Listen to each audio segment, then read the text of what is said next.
By the way, favorite team at the International.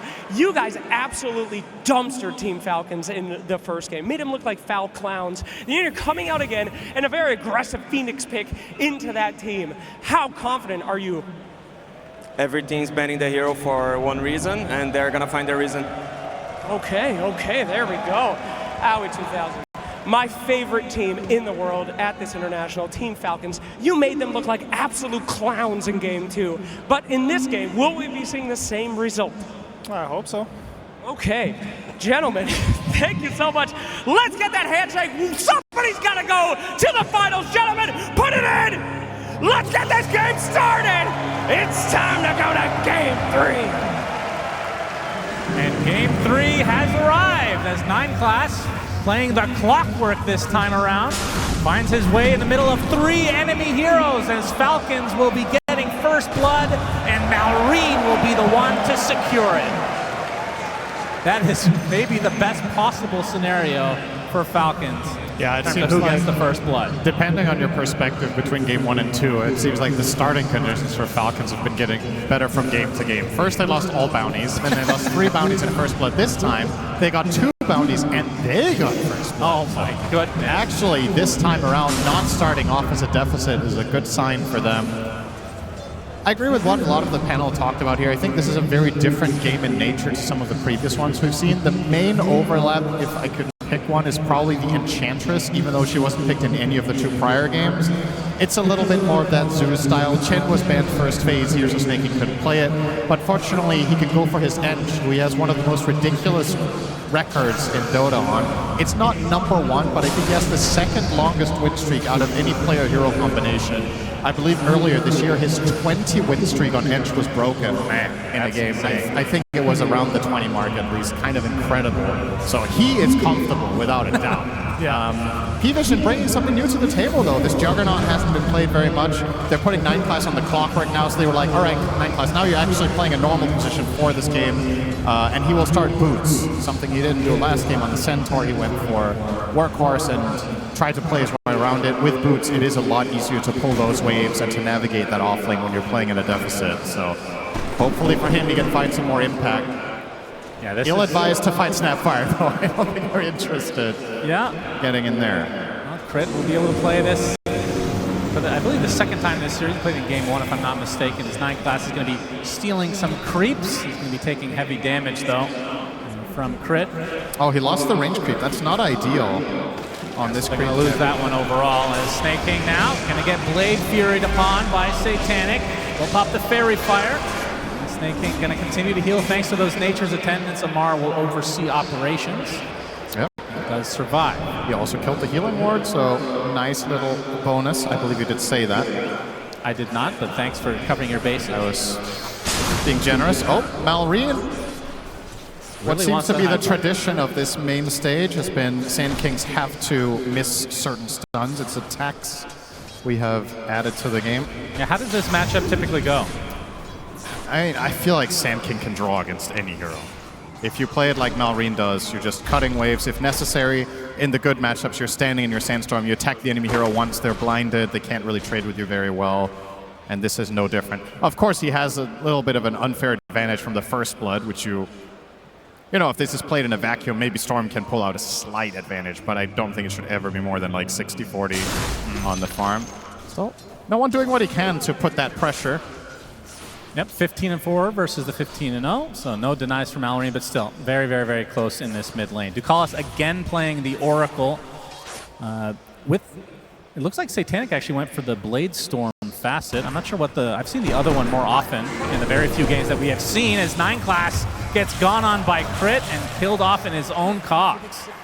That is a bit unexpected, but I guess it was just a matter of time as he was continuing to steal those creeps. Level 2 Snapfire is really hard to pull waves against. When you go this skill, but when you go to 0-1-1, you have so much damage. The cookie is always going to connect, because in order to pull the wave, you have to make them trail behind you, so you're never going to miss. It's just very easy for Crit here. Some nice bowling from 9 Class there, though. A little bit of mana burn coming out.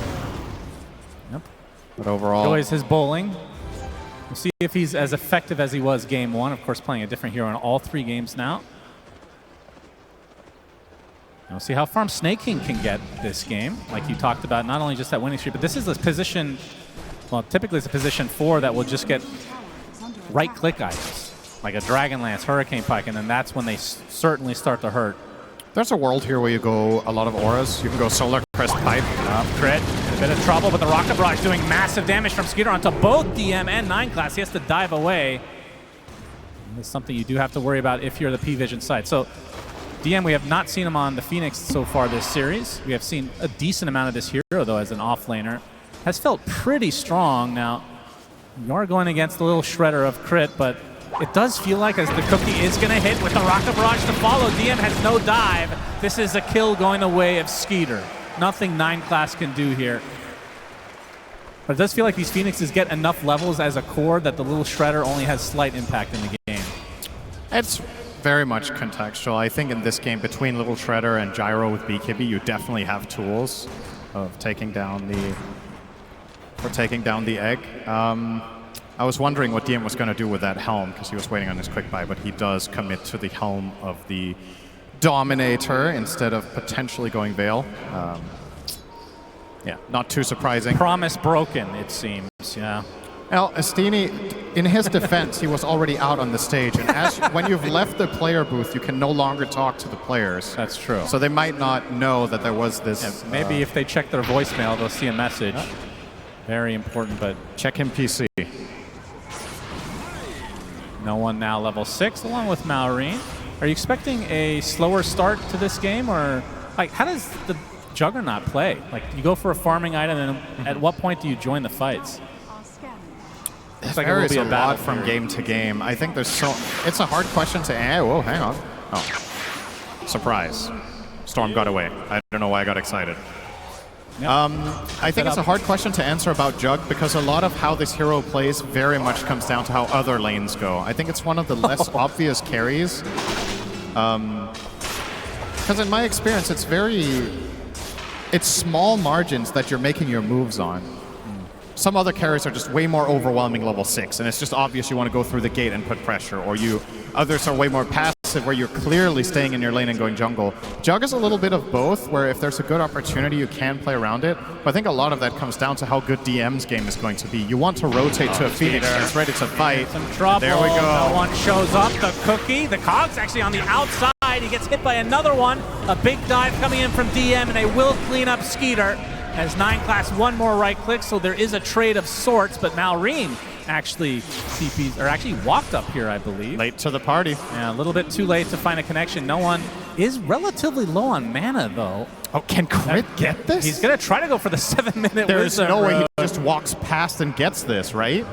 9 class makes his way close by. As he's not going to get it. Yeah, will have to back away now. In fact, might die for his troubles. Well, he's stronger than a level 4 versus a level 2. No one does have mana to zip up if needed, and he'll do just that. So Crit will be brought down. A good attempt from him. Tries to deny himself onto the creeps. Not going to happen. So that would actually have worked if he wasn't slowed by the fire spirits on his attack speed. Yeah, that's true. Couldn't get the swing in. Kind of looked like a replay of the last game where 9 class had to give up the Wisdom Shrine, and he was like level 2 at that point, I believe. Yeah. This is a better start for him. Yeah, for sure. He's going for the Tranquil Boots here on the Clockwork, so he will have plenty of resources to trade with. Has the infused raindrops as well to have a little bit more staying power. No one. Yeah, getting the brunt of damage here. Nice Cogs, forcing Crit back so the cookie does nothing. Fate's Edict applied to no one. No, Reed did get the rune, though. I mean, that is one benefit, is the Juggernaut. I mean, he has Blade Fury for the BKB, essentially. Fate's Edict maybe for the Storm Spirit this game, but might have to buy it anyway at some point. Oh, Malrine is bullying him down here. Really trying to put on that pressure. I say Malrine, of course it is Amar. Yep, same thing. Easy to get them confused as they play all the same heroes. This is true, and that is the true power of Falcons. They've taken advantage of this time and time again. TP mid lane, though. Good pressure applied to the tier 1 from Falcons. They'll have to back away now. Say that. Of course, Malrine has that facet. It allows him to blind towers by hitting them. Very powerful for pushing. I do wonder if that is going to be changed in the future. We'll see. Yeah. I don't see why this needs to blind towers. Wow, that was a shriek. Yep. Okay. Gets his level 6 now on DM. Maybe that's why he's happy. It's like, I am online. Nice stack here for no one to build upon. But similar to the previous game, you mentioned it, 9 class had a tough game on that Centaur and was low level. This isn't much better. He just cracked level 4 minute 9. It's going to take a while before he really gets there. This, I don't know, it does feel a lot different that he's Clockwork. This time he has a hero that's more traditionally good at playing from a slight disadvantage than Centaur is. And he also did get some experience there from the stack and the D ward, so it all adds up and helps getting there. Oh, DM. Big Shredder doing work against him. He has to egg here if he wants to live, probably. Most likely will have to. TP's coming, though. He'll withstand the damage and be just fine. Crit will force the reaction. He keeps trailing him with the threat of the cookie. They bring in Ducalis for protection. But once again, it is Falcons picking up the pace here. Haste, the cogs! Gets the haste, beautifully done. No one applying so much pressure to Malrine right now, but it looks like 9 class is more worse for wear as the creeps show up along with Snake King and even Skeeter making his way. Sandstorm's too strong. They can't do anything. I thought maybe they would have more damage in the tank, but of course, level 4 Clockwork, I don't know why I got my hopes up. He's got 2 in cogs, so his damage is negligible. You're running in the Enchantress next to him with the heal, no problem. His mid-tower will be gone in a moment. That blind lasting for so long. It's pretty crazy. How long is that? 5 seconds. Huh. Tier 1 tower secured for Falcons. 3K lead as they are continuing the pressure overall. Carrying over from this game too. Exactly. It's the same recipe. They forced 9 class off of his most obnoxious heroes onto something, a melee 4 without the same playmaking as Monkey King and the Slark, arguably. And they just run them over in the early laning stage. They've taken 2 towers already. All 3 of their cores are happy and farming. And this time around, my biggest concern for PVISION in this game is how long do you have to wait? In the previous game, they kind of felt like they couldn't fight for 20 minutes and then they lost. In this game, when do you come online? Are you strong enough now that Phoenix is level 7 and you have Storm ulti? Can you bring Jug to fights? Because when it comes to just raw team fights, Falcon's lineup is really tough. Pango Roll, FP Sandstorm, everything about Gyro, Snapfire has massive AoE damage. And one of the most obnoxious things about snaking on the Ench that we have seen for so many games, not as many this tournament, he's a really good scout on this hero. Just runs out in front, tanks up, becomes the primary target, the enemy team commits so much stuff on him, and then his team just cleans up. So how do you enter a fight correctly will be the big challenge here for PVISION. Oh, this will help. Damage rune for no one. That's a big opening potentially. You can see the lead continuing to expand for Falcon's side. Of course, Satanic doesn't have his Battle Fury yet, and that is when he'll feel a little bit more comfortable in, I mean, I don't know if he even wants to join a fight, but if he has to, he technically could. Snaking. Gonna put it to the test here. How tanky is he? 9 class will get the slow with the rocket. Won't be able to get him inside the cog. Snaking in a 1 versus 4. He's surviving for now, but not for long. They do get the kill as Malrine finds a bigger target. Epicenter Burrow with the Mortimer. Satanic uses the Blade Fury. He has the healing ward up, but it's not going to be enough. Crit takes him out in the end. That is a huge kill for Falcons, and like you said, it required 4 members of PVISION to take out the Enchantress in the top, and that's your trade. And I wonder if Snaking could have maybe played that a little bit better with taking out a cog. Probably not because of Fire Spirits, but they got 2 cog knockbacks, and in spite of that, the kill took like 15 seconds with the 4 of them. That is worrisome. Yeah, it feels like they don't have a ton of damage yet. Of course, the Storm Spirit is going to be the most of it without Juggernaut showing up. I mean, it does feel like this is maybe a game as Ducalis has a false promise himself. Amar, nice disruptor from no one. Gets off the electric vortex just in time, but Amar able to get off his ult in the end as he attempts to get out of dodge. TP, looks like he'll be fine. No hook shot yet. 9 class, actually pretty close. That would have been a huge pickup. I think that would have been a kill a year ago when I believe cogs placed on top of that roll would interrupt it. Do you remember? You played a lot of Pango. You could interrupt it with like Fissure and cogs. Was that only a year ago though? Maybe it was more, but I feel like that's been maybe 9 class was hoping it got bugged again in the most recent patch. Yeah, you never know. Maybe wishful thinking. Not the case though. This game has no bugs anymore. That's right. We're out of beta finally. They fixed them all. No one has gotten, I think, every single rune. Am I wrong? Like, this is crazy. And Hasn't converted them. Yeah, exactly. They haven't been able to do much at all with it. 5K lead for Falcons. Skeeter on the outskirts of the map with his Crystallis in tow. Aghanim Scepter's going to be next. Already about 1,000 into that, so he is having himself a good old time. In fact, all 3 cores for Falcons. Top net worth in the game. But this is where things potentially can change. Satanic finally gets his farming item in the battlefield. Yeah. I think the way it's going to change is that he will farm faster and everything else will be the same. That counts as a change, then I'll agree. For him it is. Sure. He's like, guys, I got my item. I'm going to continue farming. Good luck. Would you agree with me in the fact that Satanic is one of those carries as Ducalis getting pursued? Nothing connecting. Amar, Fate's Edict applied, but no doesn't have False Promise, so he is down and out. But Satanic does feel like one of those carries that could get, I mean, dependent on the hero, of course, but feels like he has put his team on his shoulders quite a few times in the past. He's one of those like, old school type carries, it feels like. He's been one of the most stable players of the tournament.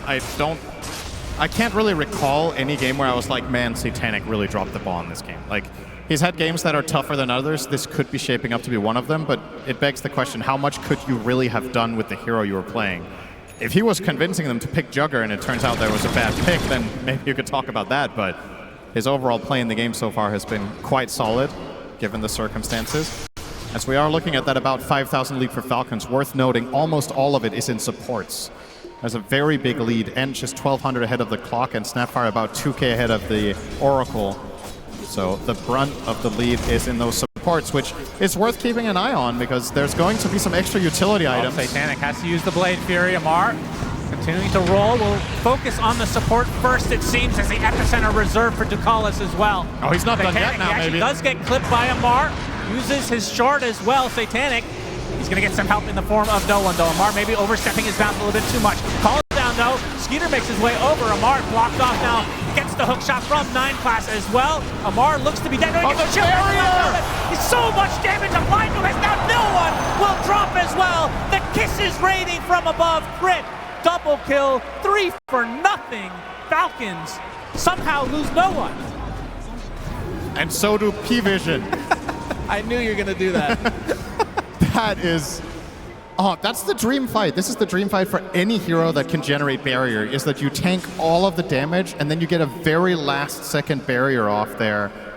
Not only do you survive, but the enemy team used all of their resources trying to kill you. No one depleted his entire mana pool, used hookshot, used egg, and you didn't kill a singular hero. The map is falling apart fast. No one, unfortunately, jumps in and blocks his own camp to add insult to injury here. A little unfortunate there on the timing. Uh-oh. Just feeling a lot like game 2. Now the question is, do you force the issue with Satanic joining a fight before he gets a second item? Like, can you even afford to do that? Because he has not been in anything. We haven't seen a single Omni Slash. Well, he was in that fight, and he didn't have enough mana to use both of his spells because he got swashbuckled once. Well, that's part of the fact that they're the ones getting gone on, right? They're not doing the initiating. They have 9 class with a hook shot. They have Storm Spirit. They have Dive from DM. They have a lot of ways to get on top of Falcons, but they're just not providing the opportunities. I think you have to play keep away for the foreseeable future. I just don't see it. I don't think... I mean, it's kind of strange to see these 3 games in this series play out, and it feels like the losing team has the same problem every game. Like, damage issues, the inability to pierce through and win the team fights, and then you're playing this keep away that really difficult. Yeah, crit. Okay. Crit is going to be fine. It seems bowling. Some good bowling going on here. Amar, though, not too happy with this exchange as 9 class. Looks like he is going to be the one to ultimately fall, although DM is close by, but just throwing out some fire spirits as Amar gets the killing blow.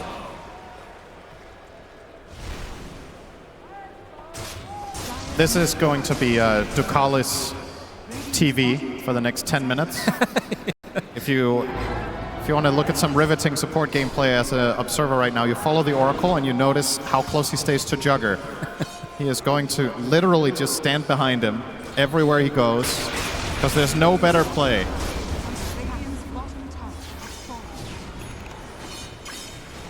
Okay, he's following Satanic. I've got my eye on it. Yep. Keep us surprised. They have the stun lock. for the Storm. No one dead again. This is Falcons, 11K lead at 19 minutes. It's a huge problem here because even if the Oracle conceptually is really powerful at counter-initiating these moves, you have to pick your poison because Storm and Jug can't farm in the same area. Then you're losing on efficiency. So you're kind of, as Oracle, it's one of these damn it if you do, damn it if you don't moment where you protect the Jug, he's not the target, too bad, Storm dies. You protect the Storm, Jug gets jumped, he dies. And there's no obvious way for Ducalis to know where Falcons' move is going to be because they have no vision on the map except around the mid-tier 1 tower and at the bottom, which is not where they're farming. So every move Falcons is making is very untelegraphed for PVISION. And as a result, it's very, very hard to play the Oracle this game. Man, look at it. They're 2 supports. The combined net worth of Ducalis and 9 class is lower than both enemy supports individually. Man. They are so far ahead on the supports. It's crazy. They're so used to playing with the Monkey King and Slurk. It feels like they don't know how to play Dota anymore. This is a pretty crazy state of affairs. It's honestly, it's a valid concern. If you get so used to a specific playstyle that is hero dependent, 9 class can play a lot of heroes really, really well. It's not like it's Monkey King, Slark, or Bust, right? We've seen him have outstanding performances on tons of heroes, but when you play that archetype strategy 8 games in a row, and then you suddenly get thrown out of it, and things don't go according to plan, might take a little bit of warming up. Fortunately for them, of course, this is not an elimination game, so there would be another chance tomorrow if things go wrong. But PVISION, of course, didn't come here today to lose, and well, in this game, they're not exactly doing a particularly good job at avoiding that. Yeah, the shard ended up going to snaking. They're not going to get a wisdom either. I mean, the whole map is just on lock, right? You lose the shard, you're losing both wisdoms most likely, and you have taken 1 tower at 21 minutes. Maybe mid will fall here. I'm not sure Falcons really care that much. Well, Malorine seems to. He could deny it. Give them an inch. Just deny it to remove more gold. Yep, he'll do just that. And the question only remains for Falcons is when is the first Roche attempt? I mean, their team is not crazy good at it, but it's okay. I mean, the Enchantress can slow it down. You got the minus armor of Little Shredder and Pango pretty good as well. It's not that good at killing it, but it's really good at controlling it. Yeah. So if PVISION do try to access the fight, as long as Ench is tanking, you're not really taking much of a risk. Snaking can kind of tank it forever. So, but not the plan here. They're hoping to find a lone Satanic or no one down here, but not going to be the case. They still get a good ward out. Now, no one might show himself on the next wave, which could be his death, or on the ward below him. He's actually playing pretty much perfectly around Falcon's vision right now, but he's not farming. Playing perfectly around the vision means standing still, so it's not very useful for the progression of the game. Satanic somehow is almost top net worth, though. Honestly, really impressive that he's able to find this space on the map. Feels like he always finds a way. But it comes at the cost of other heroes, and here is that anticipated Roche. Not really much PVISION can really do about it. They can scout it with rockets all they want, but I don't think they're going to try to access it. No. Absolutely not. I don't believe we've seen Egg, correct? We have. We have? We saw the one supernova when they tried to kill Amar. Okay. No, we haven't seen Omni Slash then. Okay, you're just going by 1 spell at a time and hoping you're right? That's right, 50-50. Aegis goes to Skeeter. How many buildings can they take with this? There's 2 tier 2s remaining, so I assume at the very least they want to do that. But how is their high ground at this stage versus game number 2, where they were able to pretty much take it uncontested? It's definitely worse. This time you don't have DK Chen, but you can... This is the type of game that could follow the classic Falcons recipe from a half a year ago, where you're just constricting the enemy team on the map and winning by 1k GPM. Because I think going high ground very early in this one compared to the previous one would be a mistake. I'm not really concerned about your ability to scale and your ability to win later team fights, but I am worried that if you go high ground too early, you could somehow lose a fight against a Storm buyback, for example, or going a little bit too deep, setting yourself up for Omni Slash. Just unnecessary. Just keep winning the map. Satanic working his way towards the eventual butterfly. They did spot him here, and you can see the scan now coming out from PVISION. We'll have to get Smoke him to run away. Yeah, this is the state of affairs for the PVISION side. No one is actually camping up. They might want to take this fight. I know that maybe Gyro isn't nearby, but he is.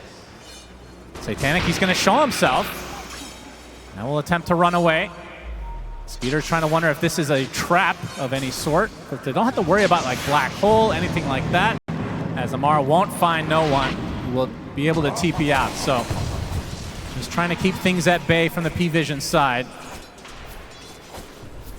as they push that top lane, which is the last remaining tier 2 tower.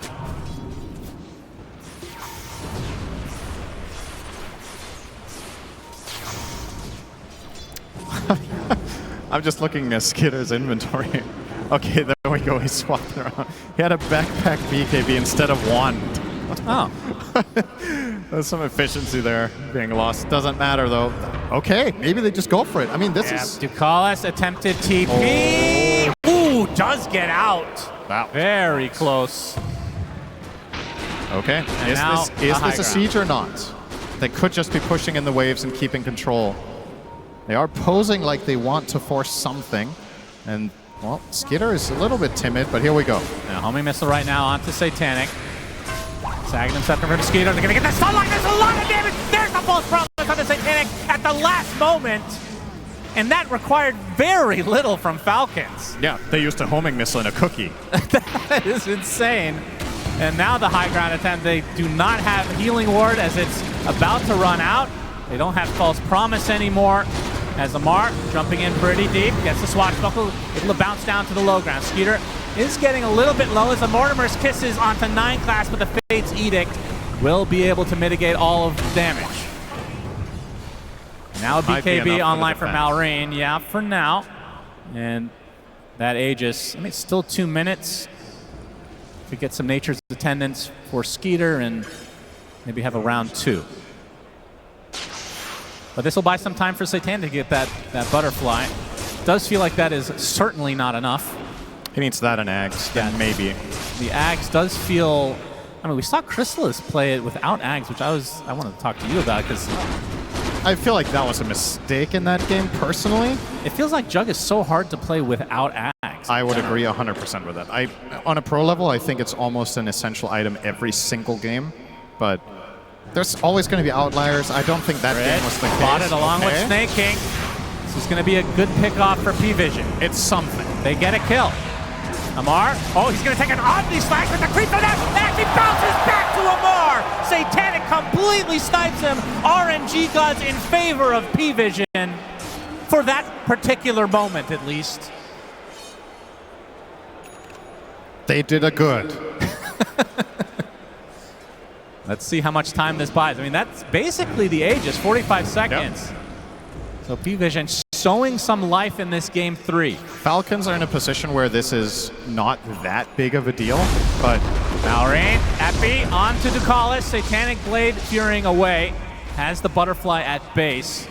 The thing is, even if that's not that big of a deal in terms of the overall progression of the game, just a little bit of a morale boost doesn't hurt. Like, feeling like you can do something in the game successfully has to be nice. You've genuinely made 0 successful moves for like 15 minutes, and you finally find 2 pickoffs and get your Jug to that butterfly. The thing about this game for Jug that's a little bit tricky, though, is if Oracle is not in a good position at all times, and especially if he dies, I think Jug can just get bursted by spells. Even through spin, he can die. There's so much magic damage from the Sand King, there's so much physical damage from the Pango. Kisses are also going to matter, all of it. It adds up. Even though you have 80% magic resist increase, it's still... Like, a lot of the times when you see Jug survive in spin, they get away on like a beat stick of health, right? It's not enough here. There is just so damn much output. Now almost a Satanic for Skeeter. Looking to go to the grand finals by killing PVISION with their carry. Man, your puns are on point today. That's right. I talked to Lacoste earlier. It's that aura. Had a good conversation with him in the green room for about 10 seconds. Then we nodded at each other, and there was that transfer of power that I needed for the day. Keep it up. And then he left and never talked to me again. Yep, that's the Lacoste style. Love the guy. Shout out to Pyrian Flax. 500 gold away for the Aghanim Scepter on Amar, and then he's going to go for the Ghost Scepter so that he doesn't have to deal with the Omni Slash anymore, which would mean a Nullifier at some point will be needed for Satanic, but of course he has bigger fish to fry. He needs this Aghanim Scepter first. I mean, for what it's worth, PVISION aren't losing anymore for a bit. They lost by, I want to say, 500 GPM for a 10-minute stretch. It's kind of flatlined now. Storm is going to get his BKB, Jug is going on his way to that Axe, he's already halfway. You're keeping this afloat, and I think if Falcons could look back on the last 5 minutes of this game, they would feel like they slipped up a little bit because they could have maybe kept this lead growing. Right. So, in relative terms, this is actually a pretty good 5 minutes for PVISION that I would consider a clear win. Yes, you are behind, but hope dies last in this game. Oh, Satanic is spotted. Nice Blade Fury.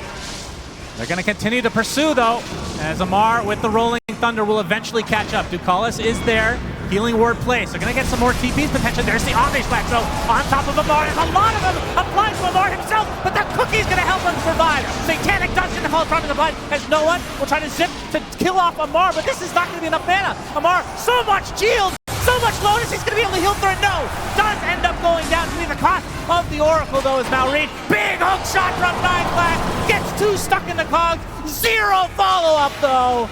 Truly unfortunate for PVISION, but ends up being a 1-for-1. There's no one running out of mana, has to get back to base. It's another good exchange for PVISION. Sure, it's not an overwhelming win, but it's, again, something. You just keep it alive.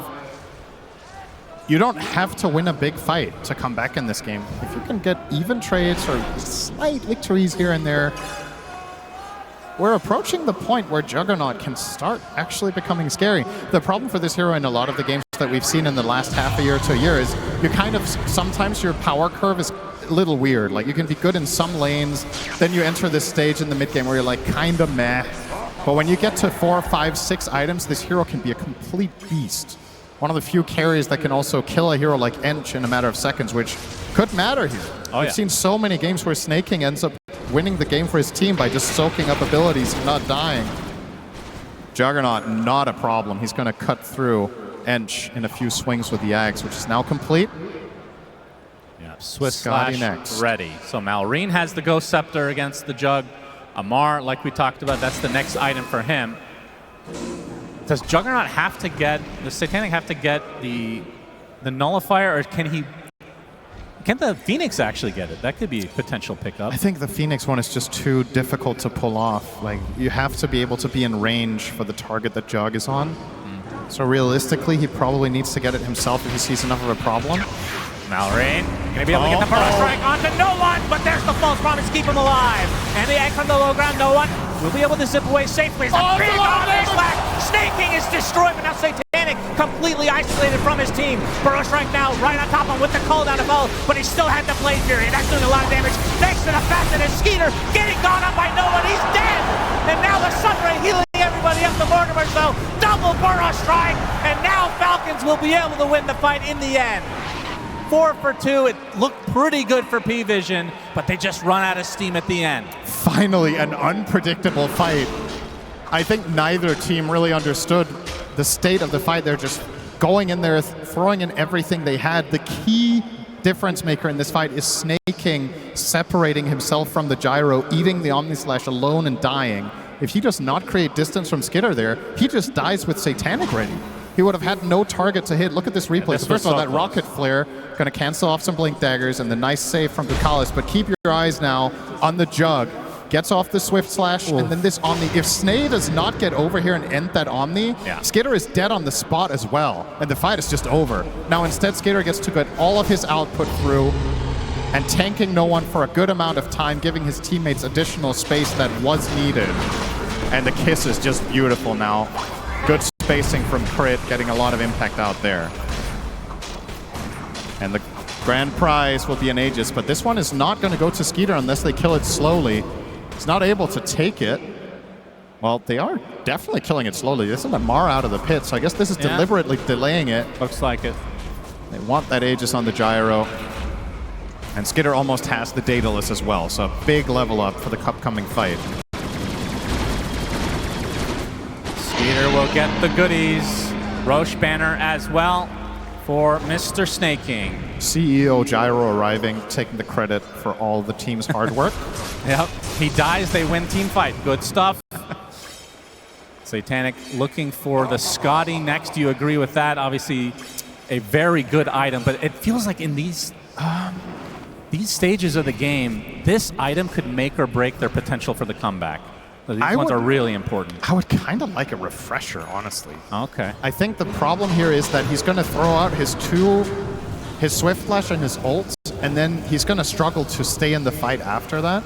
So I think Refresher would be one option. The other one, you talked about the Nullifier. I think that was an interesting idea as well. Scotty is a very nice all-round item, and perhaps the logic is with this, he gets way more value out of Healing Ward, he gets more value out of Sunray, he gets more value out of the Oracle save, because there's just so much more to get through. But being tankier on Jug doesn't necessarily convert to teamfight wins if you can't kill the heroes while you survive. Yeah. And I'm a little bit worried that Falcons are just going to kite him with multiple Ghost Scepters, with Cookie, Glimmer, Force Staff. He needs a way to connect on heroes, and I don't think you can rely on Storm to constantly zip in and find them for you. Yeah, I think it's not the fact that the Scotty is bad per se, but it's more about you might not be able to get another item this game. Like the game may end it's a with legit Falcons concern. lead right now in this Aegis advantage. Yeah, now a refresher for Malrine. He is so decked out. Very strong right now. I think this is part of the reason why the pros have largely strayed away from Juggernaut. It's just itemization is proving to be a challenge in a lot of games. You're looking at it now and you see Satanic is rich and can buy all the stuff in the world, and you still feel like you need your next 2 items, right? Yeah. It's kind of weird that you can sit on 23k net worth and still be unhappy, but holding the high ground, hoping that Falcons are going to overstep, but not the case. And even if Gyro were to do so, you have to get through the 2 lives with BKB and Satanic. Tall order. And now they're going to advance, but they're doing it together this time, so PVISION have given up a bit of ground. Snaking going to lead the charge. A tough kill. Pike, Pipe, and Drums. Now, one thing to consider is plenty of buybacks right now. For the side of PVISION. Hook shot right now on the Snaking, but a Cookie to keep him alive. Satanic's already used the Blade Furies. He is now retreating. 9 class is the first to die. Does have the buyback.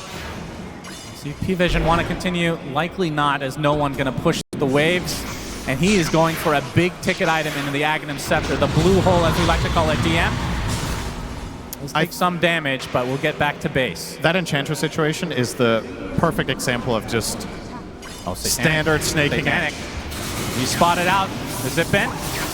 Gyro takes the brunt of the damage to start things out. Roche banner applied.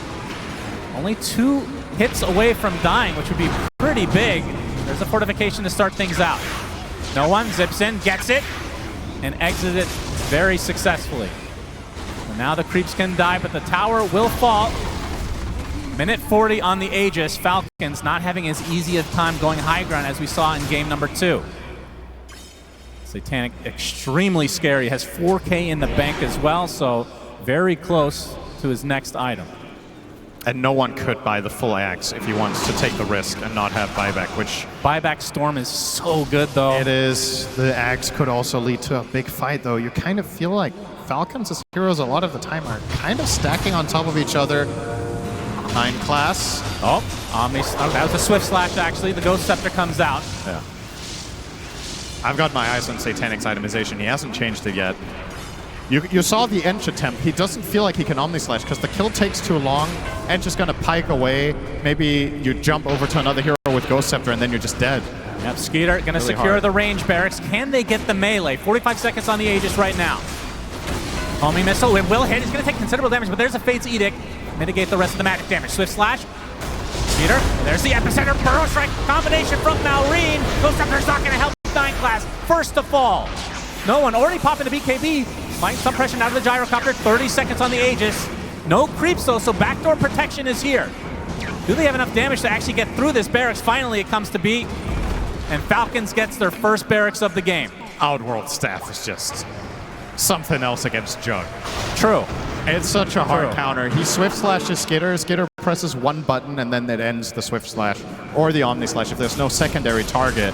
So as long as Gyro is separated from his teammates, if he can't die in a stun lock, he can always just bait Jug. True. Just waste out one of the abilities.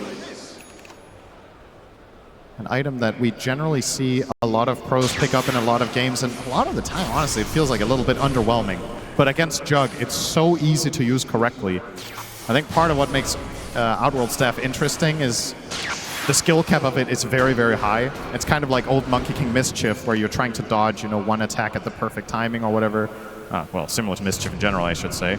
But yeah, against Jug, it's just obvious. Yeah, having 3 is pretty nice for the Falcons side, have to say. Yep. Good RNG on the neutrals. Refresher Phoenix. Yes, that is a definite big-ticket item.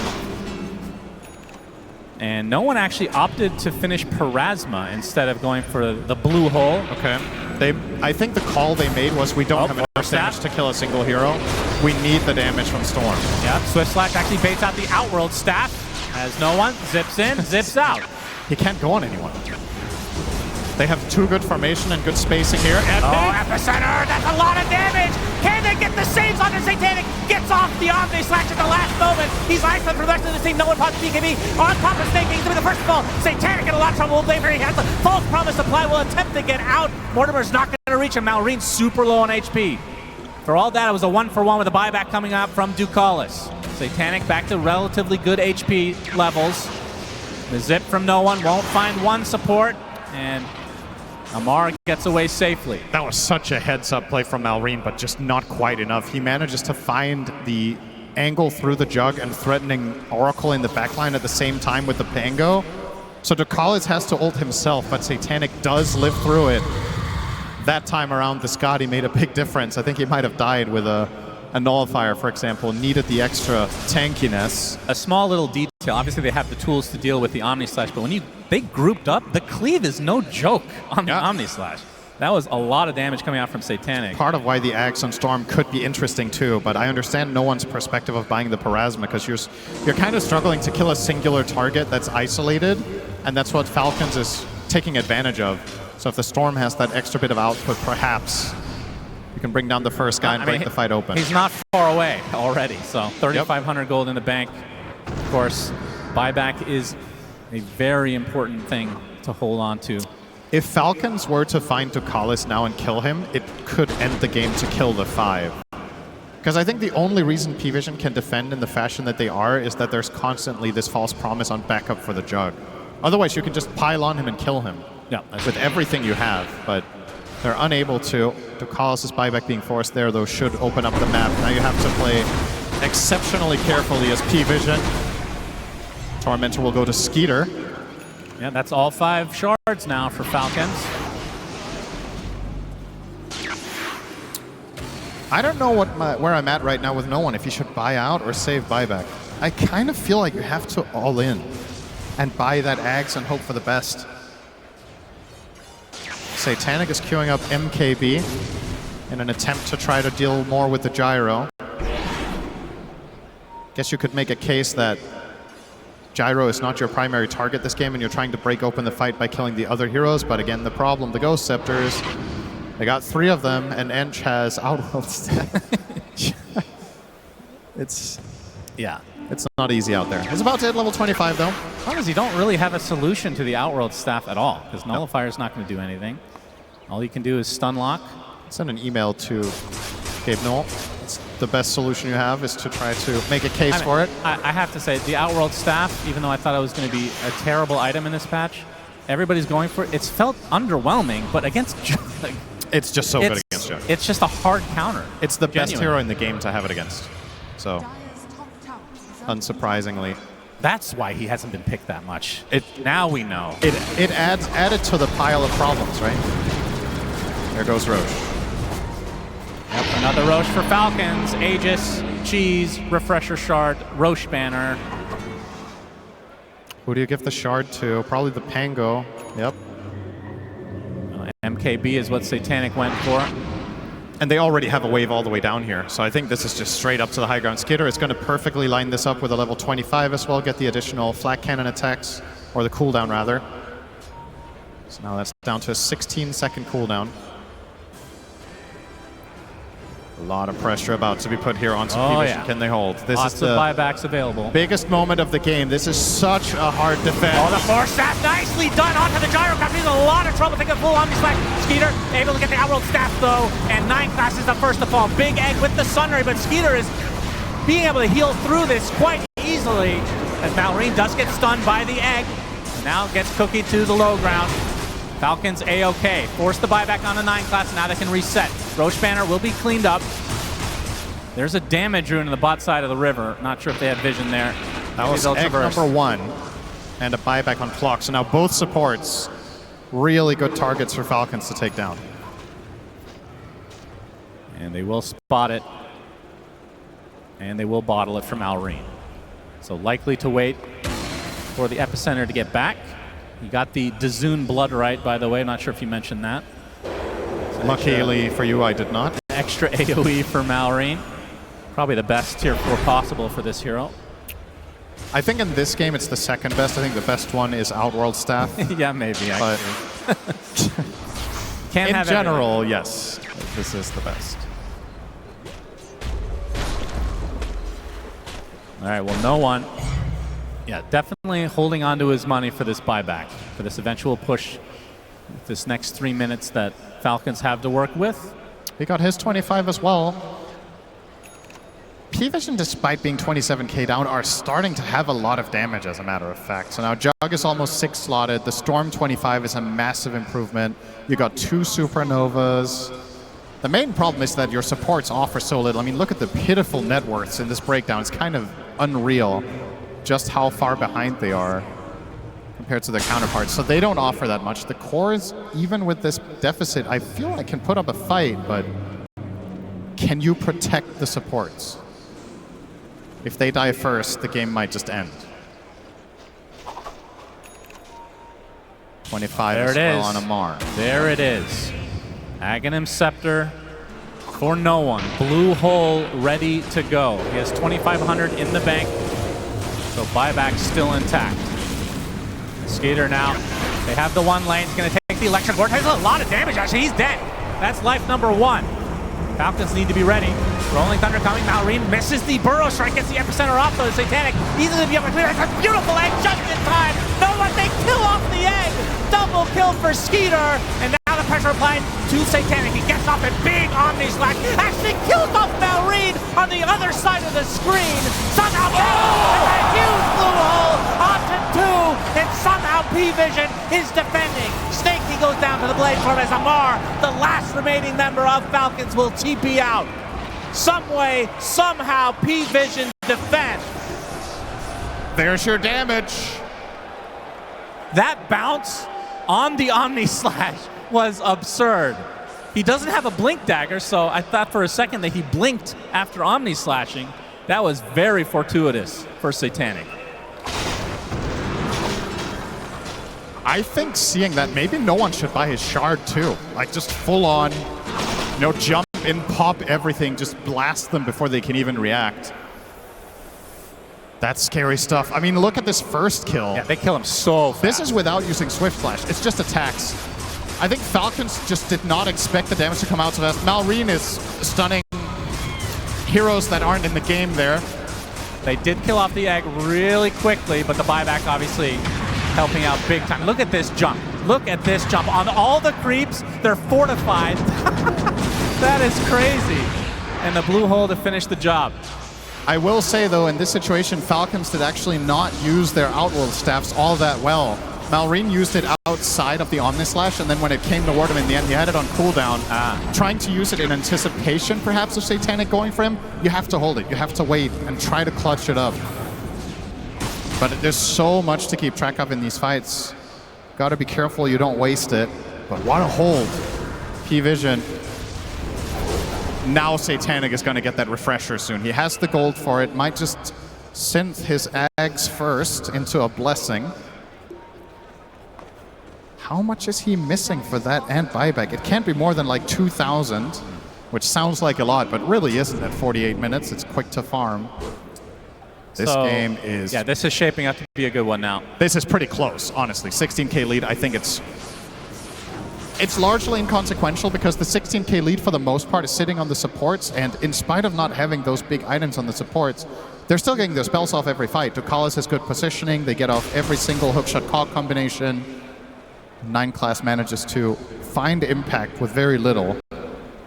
Dire's bottom tower is under attack. And now if you're Falcons, do you understand the game state is the other thing. You're playing a lot on feel in these late game scenarios. You probably felt like you had a big lead. Now you lost a fight. What's the read? Is it we need to farm more? We have to get to our next set. We have to get Roche. And conversely for PVISION, maybe you feel like, okay, we're actually strong enough to fight them head on. Now we're going to contest the next Roche on for once. Who thinks PVISION is going to go to the grand finals? All right. And how about Falcons? All right. Slightly Falcons favored, I'd say, in terms of crowd. But I agree. This is, I mean, the buyback for the Phoenix was a very big deal, but the game has slowed down dramatically now. It feels like you can buy the time for the next buybacks now. Yes. Which is the big deal.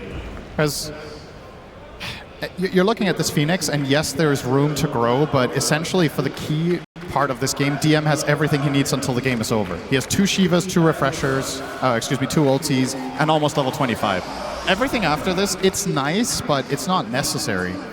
Having Hex could be cool, but... I mean, Aghanim Scepter is kind of crazy, isn't it? It's also risky. You saw how quickly they killed the egg. That's true. You might not want to pull a Toronto-Tokyo. Of course, there's that very famous clip with Nightfall where he basically killed him and lost the game. That was rough. That's one of those things that's not easy to bounce back from, but... They're still teammates. Yeah, I suppose.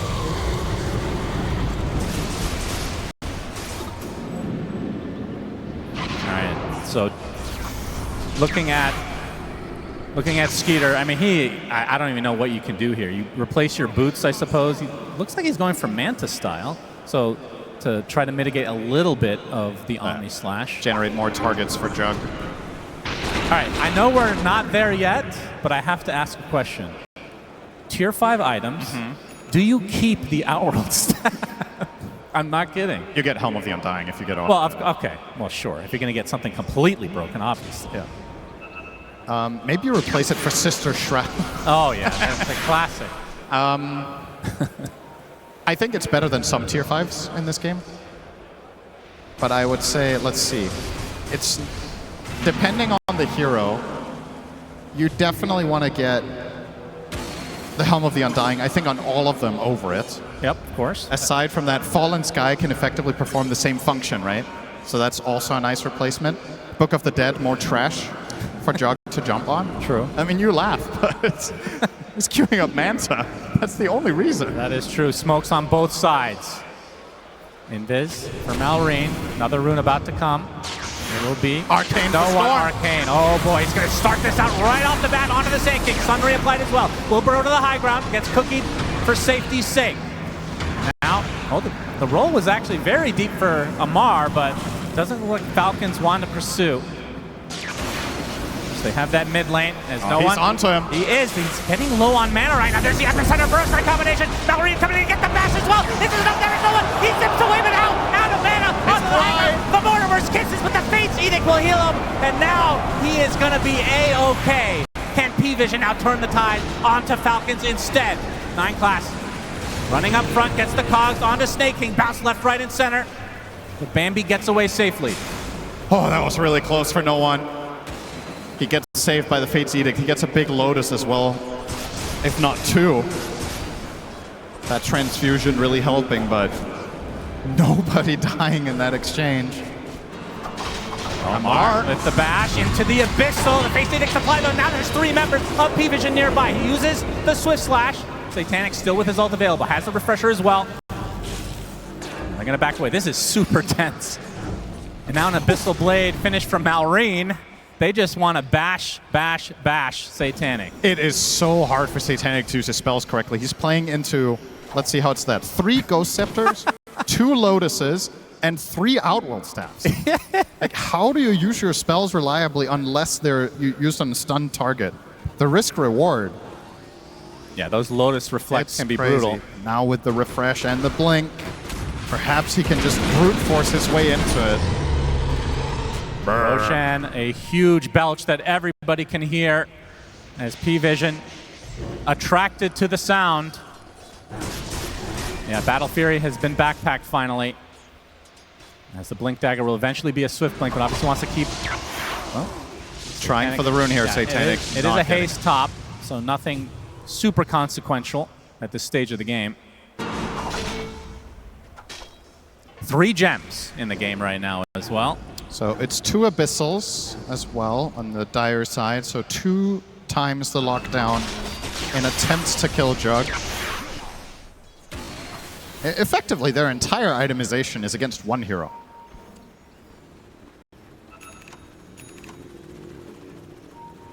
That's true, they have Oracle, Cinder. They know the runes. There's a lot to keep track of. How dare you forget such a thing? A lot to keep track of in Pro Dota. Dire are scanning. Well, you say, how did I forget? It was Jug who went for it. Yeah, no, I know. That's the ironic part. How did he forget? 55 minutes in, smoke from PVISION. They scan out as well, so they know Falcons' location. Snaking, a very good frontliner for a support. Yep.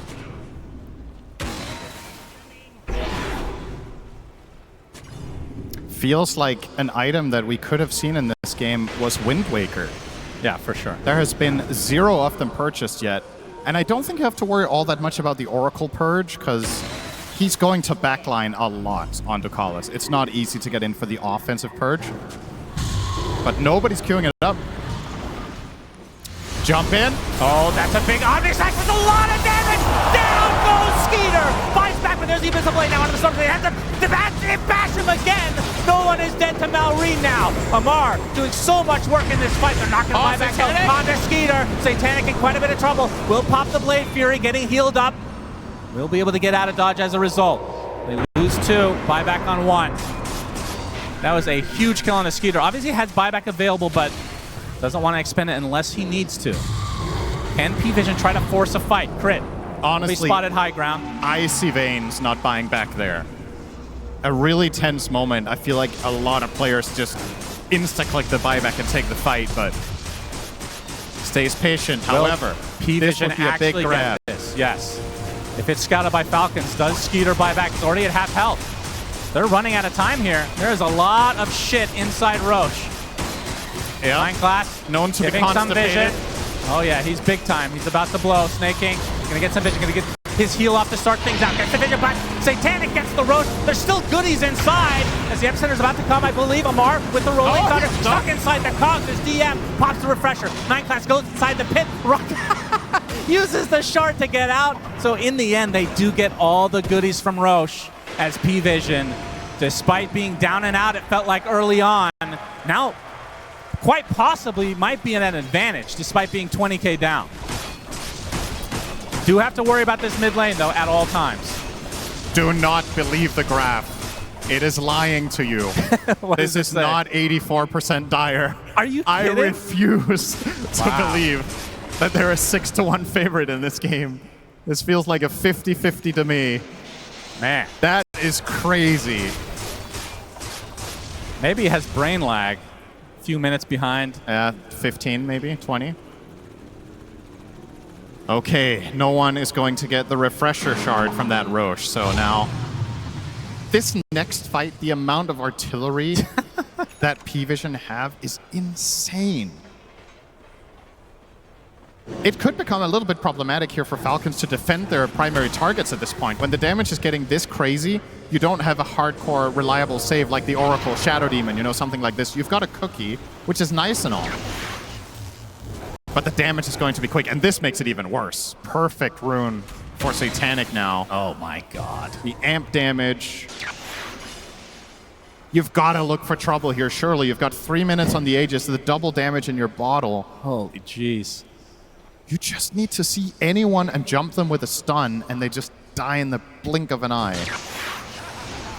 And Satanic running out of slots. Has the bottle, of course, that he will use soon enough. MKB or Manta will take its place. Still going for, it actually changes Abyssal to a Moon Shard. Uh-oh. DM. Okay. No bash. That could have gone spicy.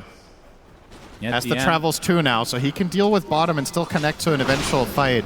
And Juggernaut seems like a pretty safe travels 2 target in this game. He has not been burst really a single time. With the protection that they have from the Oracle, it's difficult for Falcons to pierce. Final tier 2 of the, well actually no, there's a tier 2 top still, despite Falcons having the lane advantage right now. They're spilling out bottom. And then TPing back.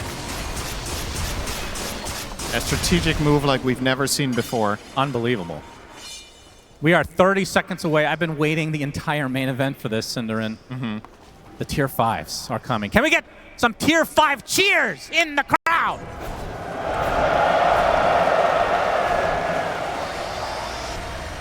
Who loves Sister Shroud? Okay, good. All right, very, All right. very educated crowd That's here. all I wanted to hear. That's great. Cinderin will not be happy with that until it is literally deleted. I know you. That's the thing about Dota players, though. Everybody hates or dislikes something. Skeeter, Because the game has everything. yeah. Skeeter buys the Midas so he can get a guaranteed neutral. But fortunately, we love way more. Isn't that right, Shannon? That's right. We love the cart. Oh man, let's And talk the about love, Centaur the cart love right is now. bigger than anything you would dislike. Grab ally and the cart. Yep, Man, that's right. neither of those heroes in this game, of course. That doesn't matter. All right, how many Helm of the Undyings are we going to see? Oh, yeah. That's honestly, that might be the story of this late game. It's so good for both teams, shockingly. Yes, it is good. Oh my But god. against Jug. Satanic gets Helm. Yeah, but what do you He's thinking pick, about though? it. Dire are scanning. Oh, he goes for Stygian. Okay, very, very confident young man. Audacious Stygian is a lot of damage. It is. It is a lot. Unrelenting Eye. Oh, interesting. Fallen Sky for DM. So more status resist for every enemy hero within 600 units, just trying to not get comboed, I suppose, on the Storm. Yeah, I think Unrelenting Eye is definitely an underrated tier 5. It doesn't sound all that sexy, but it's got to be good. It's just Helm of the Undying, though. It's super crazy. Okay, who can craft? Ench, Gyro, Sand King. Okay, all 5 of them on Falcons have crafts ready. Do they keep the Outworld staff? Another Stygian. So Skeeter Malrine and as well. Malrine go Stygian. Okay. Very interesting. Amar cannot choose. He cannot choose the Helm. We see the book on Snap. Helm There's of the the first Undying on Helm. Ench. All right.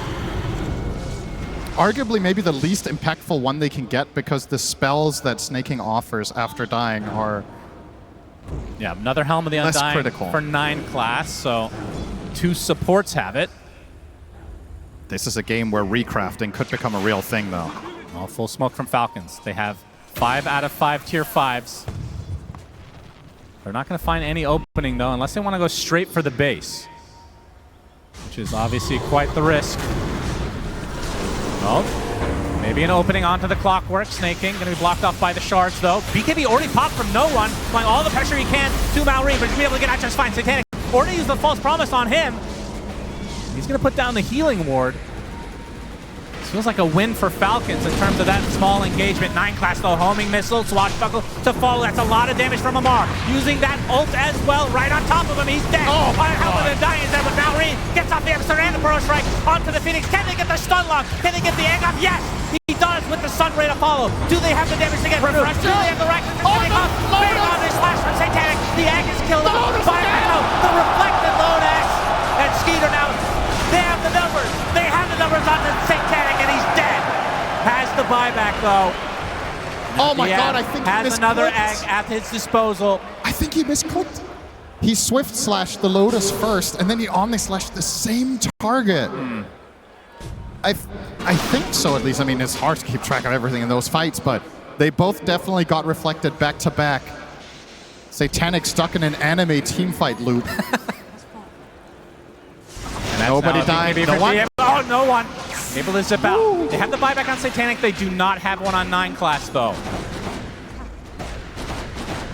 Snake King likely to hold on to his, as this is a second lane now for Falcons. Not that big of a deal in the grand scheme of things. We are 64 minutes in. Amar looking for the Abyssal play, or actually the Basher since it's on cooldown. Still that tier 2 top, very pesky. They're getting it at 64 minutes. They had map control for like 20 of these. Yeah. Just never went for it, but Better now late it's than time to never. strike. They really want this buyback out of Satanic. Oh, 100%. They have the buyback. Oh, they get it back. Oh my God, this is the dieback for DM. There's no one now getting control. E-Blade applied. He's dead too. Has the buyback in tow. Satanic has to scurry back to base as the Rolling Thunder applying to the calls. But it's a fucking BKB on Oracle, for God's sake. It's 64 minutes in. No one gonna force everybody else back. The Falcons, they're actually gonna live on most of these members. Satanic looking for a target. E-Blade now. There's the Hex. The Malraid is gonna be able to get bashed though. Gets the Burrow to the low ground. 9 class. Doesn't have hook shot up. Skeeter blocking the way. Gonna get blocked by the Cogs. 45k net worth lead for Falcons. Another E on this process. 9 class onto the high ground. He's stuck up here now. Oh no, he's dead. Helm of the Undying activates as no one completely out of bounds. He's gonna get blocked by. Oh my God! That's Satanic trying to get away. Only 2 members up. Actually, he's the lone member. Gets off the Omni Slash at the last moment, but the Ghost Blades are too much. He cannot get through them. No nullifier. Now trying to circle back to his fountain. He's the last remaining member of PVISION. Gets stunned up, but now in the fountain. Falcons have everybody alive. As now Satanic buying the BKB for one last hurrah. Goes in for the back. That is a lot of damage, but now the E-Blade keeping him alive. Omni Slash reflected. He's gonna be dead. Satanic is down and out. And that means Falcons will be going to the grand finals. Wow, what an